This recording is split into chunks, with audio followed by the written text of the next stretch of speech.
కళింగరాజైన అరిందముడికి కొడుకుగా దమనుడు అనే పేరుతో గొనునికి పునర్జన్మనిస్తాడు. అరిందముడు తర్వాత దమనుడు రాజయ్యాడు. పూర్వజన్మ సంస్కారం చేత బాల్యం నుండే శివభక్తి అలవడింది.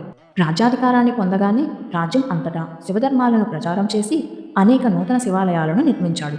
దమనుడు బ్రతికి ఉన్నంత వరకు శివభక్తి తత్పరుడే పూర్ణ జీవితాన్ని అనుభవించాడు. అనంతరం శరీర ధర్మం రీత్యా కాలం చేశాడు.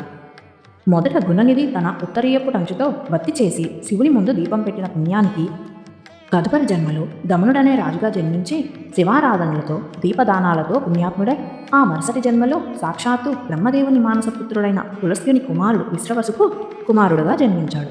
విశ్రవసుడి కొడుకు కాబట్టి వైశ్రవుడు అని వైశ్రావణుడని పిలుస్తుండేవారు. పూర్వజన్మలోని పుణ్యఫలం వల్ల గతమంతా అతని స్మృతిలోనే ఉండేది. ఆ కారణంగానే ఈ జన్మలో కూడా శివభక్తుడై విరాజిల్లసాగాడు. భాగీరథి నది తీరంలో శివలింగాన్ని ప్రతిష్ఠించి తపస్సు ఆచరించాడు. అతని తపస్సుని మెచ్చిన రుద్రుడు సతీ సమేతంగా సాక్షాత్కరించాడు. శుష్కించిన వైశ్రవణుని శరీరాన్ని పూర్వపరిమాణ దేహుణ్ణి చేశాడు. వైశ్రవణుడు కళ్ళు తెరిచాడు. అతని కంటికి ఆదిదేవుడిని అంటపెట్టుకుని ఉన్న అమ్మవారు కనిపించారు.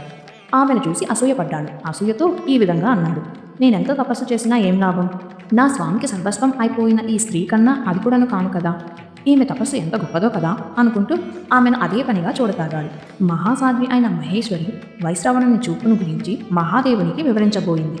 అది గ్రహించిన మహాదేవుడు నవ్వుతూ, పుత్ర సమానుడు ఈ వైశ్రవణుడు అని కేవలం నీ తపో వైభవం చూసి అసూయపడుతున్నాడే గాని అన్యథా భావించకు అని ఆమెకు బోధించి అనంతరం వైశ్రవణునితో ఈ విధంగా పలికాడు: నాయన, నీ తపస్సుకు ఆనందించాను. నవనిధులకు నిన్ను నాయకుడిగా అనుగ్రహిస్తున్నాను. యక్ష కిన్నెర కింపురుష గుహ్యకులకు పుణ్యజనులకు అధిపతివి అవుతావు. అలకానగరం నీ రాజధాని అవుతుంది. నాతో నువ్వు మైత్రిపూర్వకంగా మసులుతావు. ఆ నిమిత్తంగా నీ రాజధానికి చేరువలోనే నివసిస్తూ ఉంటాను. ఈ దేవి నీకు తల్లి వంటిది అవుతుంది. ఈమెకు కూడా నమస్కరించి ఆశీస్సులు పొందు అని చెప్పాడు. వైశ్రవణుడు ఆ విధంగానే నమస్కరించాడు.